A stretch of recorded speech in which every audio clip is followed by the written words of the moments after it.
Lantaran siyang kinutya ni Ghislaine at tinawag si Martin na mababang uri ng mag-isip. Itinuro niya na ang pagkahumaling ni Martin sa iisang grupo ng mga mersenaryo ay kaawa-awa, at yun mismo ang dahilan kung bakit tinitingnan siya ng kanyang nakatatandang kapatid bilang madaling target na dapat alisin.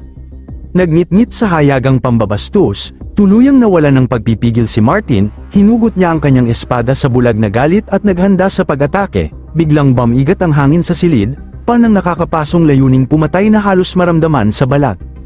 Umalingaw-ngaw ang sigaw ni Martin habang tinatanong kung tunay bang nabaliw na si Ghislaine, o sadyang naghahanap lamang ito ng kamatayan. Isa siyang larawan ng walang pigil na puot, baluktot ang mukha sa matinding galit, ngunit si Ghislaine Fenris ay nakatitig lamang sa kanya, may nakakakilabot na kalmadong ngiti. Hindi na kailangan ni Ghislaine ng salita upang ipakita ang katotohanan, alam niyang walang pag-aalinlangan na napakalayo ng agwat niya sa lalaking nanginginig sa harapan niya. Naitulak sa sukdulan, sumugod si Martin, sumipol sa hangin ang kanyang talam, ngunit parang multo si Ghislaine, sa isang makinis na galaw, sinipa niya ang mabigat na mesa sa pagitan nila, umuungol ang kahoy habang tumilapon paitaas, tuluyang tinatakpan ang paningin ni Martin. Ngunit hindi siya nag-atubili, buong desperasyong iwinasiwas niya ang espada at hinati ang mesa sa dalawang pira-pirasong bahagi habang sumisigaw na hindi siya mailigtas ng ganoong katawang-tawang mga panlilinlang. Ngunit nang bumagsak ang mga labi ng kahoy, wala ng tao sa harapan niya. Natigilan si Martin, lumaktaw ang tibok ng kanyang puso nang mapagtanto niyang naglaho na si Ghislaine. Sa kanyang tagiliran dumating ang katotohanan na parang pisikal na suntok. Nasa perpektong posisyon si Ghislaine upang wakasan siya anumang oras. Isang marahas na lagabog ang umalingaw-ngaw sa mga pasilyo, dahilan upang sumugod ang mga gwardya sa silid. Nagkanya-kanya sila ng pwesto at nagmamadaling nagtatanong kay Prinsipe Martin kung ano ang nangyayari. Ngunit namatay ang kanilang mga tinig sa lalamunan. Napalitan iyon ng nakakasakal na katahimikan, sa gitna ng silid, nakadikit ang malamig na bakal ni Ghislaine sa leeg ng prinsipe, isang kisap lamang ng daliri niya at mapupula ang sahig sa dugo. Bumuhos ang malamig na pawis sa mukha ni Martin habang pumutol sa tensyon ang tinig ni Ghislaine na parang labaha. Sinabi niyang hindi ganito kumilos ang mga maharlika. Tinanong niya kung tunay bang nararapat para sa tagapagmana ni Marquis Roderick, ang dakilang pinuno ng kanluran, na umasta sa napakababang asal na parang karaniwang tao. Nagngit-ngit ang mga ngipin ni Martin na parang hinahasa sa bato. Tinawag niyang bastardo si Ghislaine, nanginginig ang tinig habang tinatanong ang tunay nitong pakay. Hiniling niyang malaman kung naniniwala ba talaga si Ghislaine na makalalabas ito ng buhay sa kastilyong iyon matapos idikit ang talam sa leeg ng isang Roderick. Ang naging tugon ni Ghislaine ay isang nakapangingilabot na payapang ngiti. Iniurong niya ang espada, binigyan ng prinsipe ng isang saglit na hinga, saka muling itinapat ang dulo ng talam diretso sa puso ni Martin. Nagpahayag siya ng hamon, isa laban sa isa. Ako, si Ghislaine Fenris, konde ng Fenris, ay formal na hinahamon si Prinsipe Martin Roderick sa isang tunggalian ng mga kabalyero. Napahinto ang hininga ni Martin, nagliyab ang kanyang baga sa biglang tensyon, habang ang mga gwardya niya ay nanigas sa kinatatayuan, pabulong na nag-uusap sa matinding pagkabigla sa kapalaluan ng isang formal na duel na idineklara sa gitna ng halos patayan. Pumilipit ang mukha ni Martin sa sukdulang puot, dumilim ang kanyang anyo habang sinasabing huwag siyang patawanin ni Ghislaine. Wala raw siyang oras sa ganoong laro, lalo na't maaari niyang utusan ang kanyang mga kabalyero na tadtarin ang konde sa mismong kinatatayuan nito. Inakusahan niya si Ghislaine na nangangahas itong kutsain siya, ngunit nanatiling hindi mabasa ang ekspresyon ni Ghislaine. Nagbigay ang konde ng huling tukso na imposibleng tanggihan. Sinabi niya sa prinsipe na handa siyang magbigay ng napakalaking bentaha kung magagawa ni Martin na makapag-iwan kahit pinakamaliit, pinakawalang saysay na gasgas sa kanyang katawan. Ang tagumpay ay mapupunta sa pamilyang Roderick. Sa oras na mangyari yun, isusuko ni Ghislaine ang lahat. Ang kasunduan, ang kanyang mga pag-aangkin, maging ang napakahalagang runestones. Natigilan si Martin sa bigat ng pastahan, ngunit may kapalit. Idinagdag ni Ghislaine na kung siya ang mananalo, kukunin niya ang pamumuno sa Drake Mercenary Company, pati ang bawat isa nilang bihag.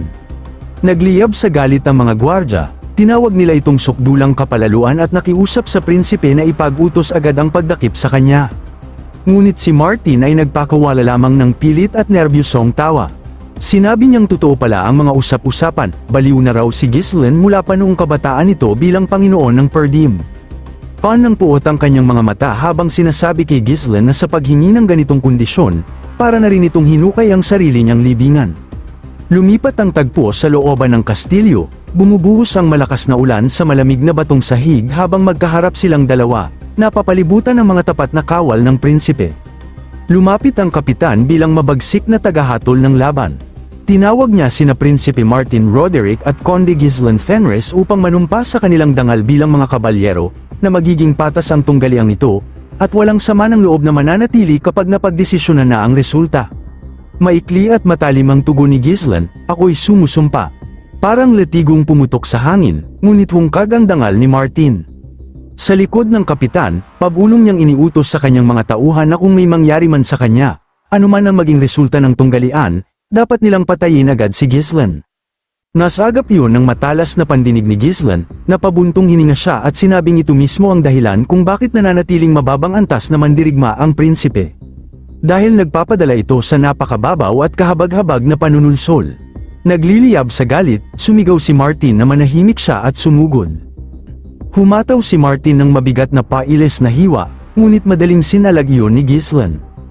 Umikot ang prinsipe at ibinagsak ang pandurog na overhead strike, ngunit dinala ni Gislen ang espada sa likod ng kanyang katawan at pinalihis ang mabigat na talam sa paraang tila sayaw lamang.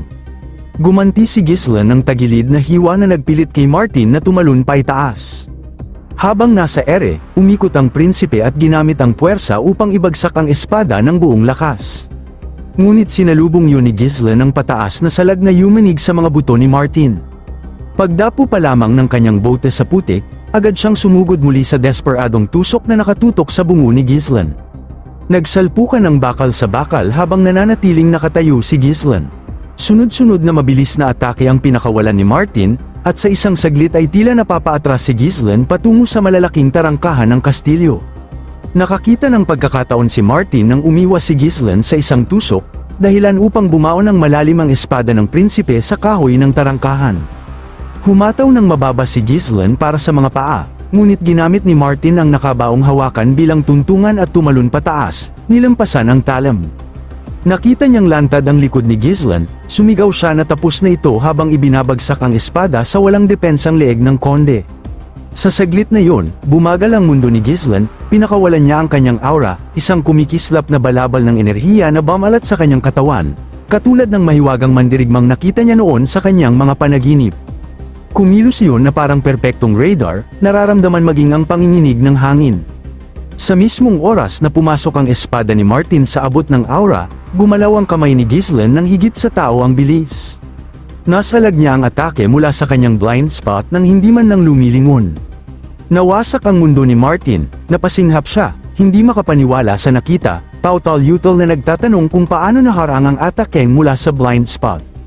Bahagyang sumulyap lamang pabalik si Gislen, inamin niyang mas may kakayahan ng kaunti ang prinsipe kaysa sa una niyang inakala. Sa marahas na pitik ng pulsuhan, nawala ng balanse si Martin. Sinundan iyon ni Gislen ng pandurog na sipa sa tadyang. Umalingaw-ngaw ang tunog ng nababaling buto, lumipad si Martin sa ere, bumagsak pabalik sa loob ng kastilyo, at umubo ng bugso ng pulang dugo. Pasuray siyang tumayo, hawak ang wasak niyang tagiliran habang titig na titig kay Gislen na may matang pa ng pagnanais pumatay. Ngumiti lamang si Gislen at ikinumpas ang isang kamay, hudyat sa prinsipe na subukan muli. Umungol si Martin sa galit at sinabing namnamin muna ni Gislen ang kumpiyansa nito habang may oras pa. Pagkatapos ay ibinunyag niya ang kanyang alas, sinanay raw siya ni Tennant, ang kinikilalang pinakadakilang eskrimador sa buong kanluran. Sa biglaang pagsabog ng bilis, naglaho si Martin sa paningin at muling sumulpot sa harap ni Gislen, tanda ng isang nakamamatay na hiwa patungo sa ulo nito. Ngunit maingat na nasundan ng mga mata ni Gislen ang bawat galaw. Sa tamang sandali, umangat ang kanyang espada at sinalag ang tila hindi mapipigilang atake. Nanigas si Martin sa pagkabigla, iyon ang lihim na teknikong personal na itinuro sa kanya ng kanyang guro. Sa loob lamang ng isang tibok ng puso, nagpalitan sila ng 12 dosenang hampas, habang nagsisiliparan ng mga spark sa madilim na paligid. Sa wakas, hinawakan ni Martin ang hawakan ng espada gamit ang dalawang kamay at sumugod mula sa napakalapit na distansya. Sumigaw siyang yun na ang wakas, ngunit hindi yun ang wakas na inaasahan niya. Hindi ginamit ni Gislen ang kanyang espada, hinuli niya gamit ang hubad na kamay na binabalutan ng aura ang gilid ng talam ni Martin. Diretso siyang tumingin sa prinsipe at nagtanong kung tunay ba nitong itinuring ang sarili bilang alagad ng pinakadakila sa kanluran. Kasunod nun, ibinaon niya ang isang malakas na sipa sa sikmura ni Martin. Tumilapon ng prinsipe sa kabilang bahagi ng bulwagan. Hindi siya binigyan ni Ghislaine ng pagkakataon upang makabangon. Lumakad siya pasulong na parang mandaragit.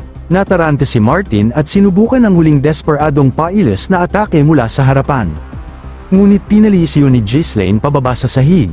Sinabi niya sa prinsipe na ang pagiging disipulo ay hindi nangangahulugang naging iyo na ang espada.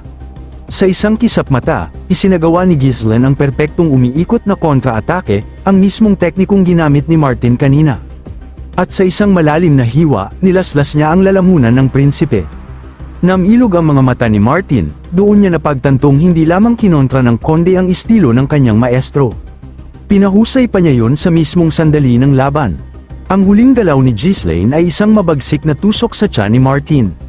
Habang unti-unting nawawala ang buhay sa kanyang mga mata, ang huling naiisip ng prinsipe ay si Master Tennant. Naunawaan niyang si Ghislaine ay isang halimaw, isang nilalang na kayang pag-aralan at angkinin ng teknik sa isang beses lamang na pagkakita. Sa kanyang huling hininga, paus niyang sinabi na kahit sapat ang lakas ni Ghislaine upang seryosohin siya ni Tennant, matatalo pa rin ito sa huli. Pagkasabi niyon, bumagsak ang prinsipe ng kanluran. Isa ng bangkay sa putik, nabasag ang katahimikan sa sigaw ng mga gwardya para sa paghihiganti. Sumugod sila habang nanunumpang papatayin ang bastardo para sa prinsipe. Napabuntong hininga si Ghislaine, worry inaasahan na niya yon. Ngunit hindi niya itinaas ang espada, sa halip, 3 anino ang bumagsak mula sa kisame. Sina Jillian, Belinda, at Lucas ay lumapag sa harap niya, hinaharangan ang daraanan ng mga kabalyero. Tumingin sila sa paparating na hukbo na tila purong pagkabagot lamang ang nararamdaman. Sinabi nilang napakahina ng mga ito upang tumayo man lang sa kanilang harapan.